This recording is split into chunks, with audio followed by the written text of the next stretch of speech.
Serie assoluta, presentiamo questi atleti: alla 1 Fabio Moni, alla 2 Giacomo Freri, 3 Davide Guidolin, 4 Gabriele Ferrari, 5 Manuel Frigo, 6 Riccardo Merlini, 7 Federico Mestroni, 8 Ruben Pondrelli.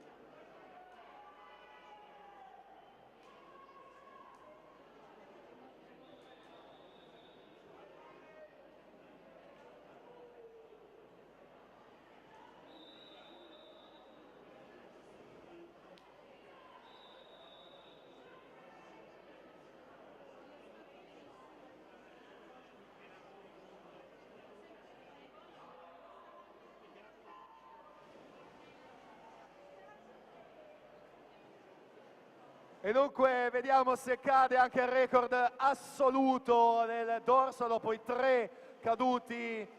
2 ragazzi e 1 junior, 26 e 19 di Matteo Ciampi, Ferrari alla 4, Frigo alla 5, ultime bracciate per completare questa prima serie, 26 e 06 Manuel Frigo, e dunque ancora un altro primato, pioggia di record nel dorso.